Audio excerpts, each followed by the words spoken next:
आज की वीडियो में मैं आपको बताऊंगा कि 2026 के बोर्ड एग्जाम कब होंगे, किस मंथ में होंगे। Class 9, 10 first year second year चारों क्लास का बताऊंगा। और याद रखना ये सिम बोर्ड के स्टूडेंट के लिए है।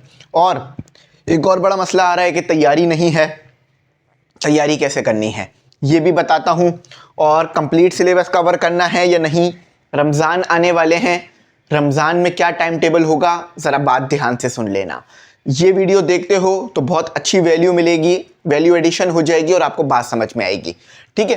अच्छा, सबसे पहले मैं आपको बता दूं कि बहुत सारे बच्चे ग्रुप में ऐड होना चाह रहे हैं, तो इसीलिए हमने अभी ग्रुप्स को क्लोज नहीं किया है।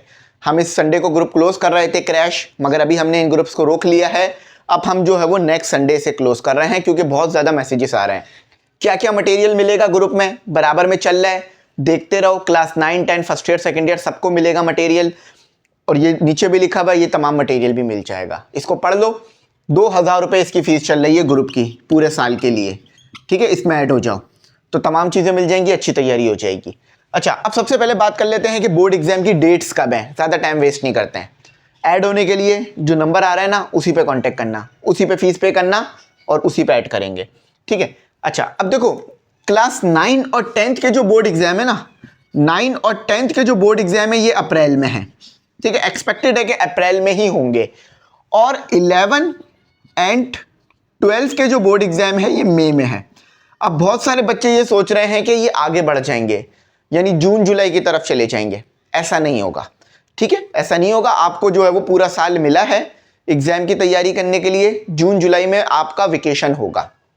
ठीक है, और अगस्त से नया सेशन शुरू हो जाएगा, उम्मीद है।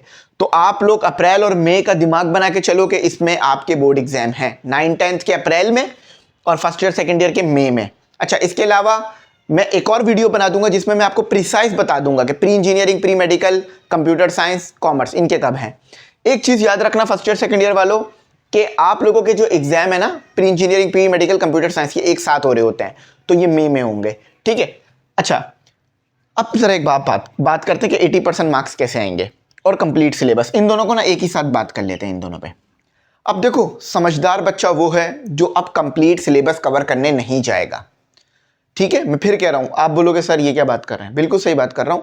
अगर अभी आपने कंप्लीट सिलेबस कवर करने की कोशिश की तो आपका ना तो कंप्लीट सिलेबस कवर होगा और ना ही A+ आ सकता है। क्यों? क्योंकि देखो अब इतना टाइम नहीं रहा। फॉर एग्जाम्पल, एक जगह पर खाना खुला है, सब आधे घंटे से बैठ के खाना खा रहे हैं और आपको मैं जस्ट 5 मिनट के लिए खाना खाने के लिए छोड़ दूं तो क्या आपका पेट भरेगा? नहीं, बल्कि आप उस खाने से अपने आप को नुकसान पहुंचा लोगे, दांत वगैरह खराब कर लोगे अपने, या अपने कपड़े खराब कर लोगे। इसी तरह से जब आपको पूरा साल मिला था पढ़ने के लिए तो उस वक्त आपने स्टडी क्यों स्टार्ट नहीं की?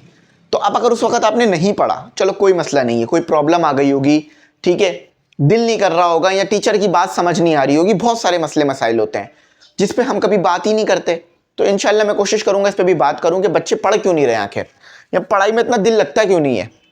सेम मसला हर कोचिंग, हर स्कूल का है, वहां आपको यही सुनते हुए मिलेंगे।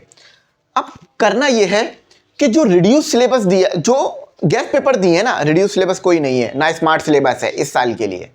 तो जो गैस पेपर दिए हैं ना, इसमें ऐसे बनाए गए हैं कि जस्ट 2 मंथ काफ़ी हैं कंप्लीट प्रिपरेशन के लिए। 2 मंथ्स काफ़ी हैं। अब इसका मतलब ये नहीं है कि आप अभी मज़ीद 2 महीना गुजार दो और फिर आखिर के 2 महीने में तैयारी करने बैठो। इसका मतलब यह है कि आप शुरू के 2 महीने में पूरा सिलेबस कवर करो गैस पेपर से। जो गैस पेपर ग्रुप में मिलेंगे ना, उससे इसका सॉल्व भी मिल जाएगा, टाइम सेव हो जाएगा। पहले पता है क्या होता था? पहले मैं अनसॉल्व दे देता था। ठीक है, अनसॉल्व में ये होता था कि बच्चों का ना टाइम बहुत वेस्ट हो जाता था। उन्हें क्या करना पड़ता था? उन्हें इसे सॉल्व करना पड़ता था, जिसमें 1 महीना तो सॉल्व करने में निकल जाता था, फिर उसको याद वगैरह करना पड़ता था। अब मैंने आपको सीधा सीधा जो है वो सॉल्व दे दिया है, अनसॉल्व और सॉल्व दोनों दे दिया है। अनसॉल्व इसलिए दिया है ताकि वो बच्चे जिन्होंने अपने कोचिंग से तैयारी की है उनको इंपॉर्टेंट क्वेश्चंस पता चल जाए और वो उन्हीं क्वेश्चन की तैयारी करें, और जिन बच्चों ने बिल्कुल भी तैयारी नहीं की है वो भी तैयारी कर लें। ठीक है, तो सॉल्व और अनसॉल्व दोनों मिल जाएंगे और आपको जो है वो अच्छी तैयारी हो जाएगी। अच्छा, रमजान का टाइम टेबल मैं आपको बताऊंगा जैसे ही ये 15 शाबान गुजरेगी ना, इसके बाद मैं आपको रमजान का टाइम टेबल बता दूंगा। रमजान में आपने दिल लगा के पढ़ना है और रमजान में मैंने भी लेक्चर से स्टार्ट करना है और कल से इंशाल्लाह कल से प्रॉपर आपको लेक्चर्स अगेन स्टार्ट हो जाएंगे।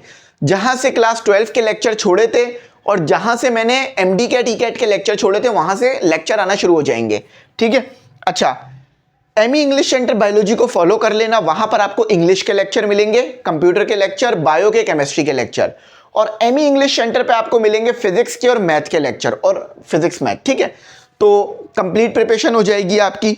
गैस पेपर को फॉलो कर लेना, ये गैस पेपर आपको A+ दिला देंगे। अगर गैस पेपर को आपने फॉलो नहीं करा तो A+ में प्रॉब्लम होगी, ठीक है। तो मैं कंप्लीट चीज़ें आपको बता दी, आई होप बात समझ आ गई होगी। कुछ ना समझ में आया पूछ लेना, मैं गाइड कर दूंगा। और एक छोटी सी बात और कहूँगा कि मायूस नहीं होना, अभी भी टाइम हैगा आपके पास, ठीक है। Thanks for watching. अल्लाह हाफिज़। कीमती दुआ में ज़रूर याद रखना।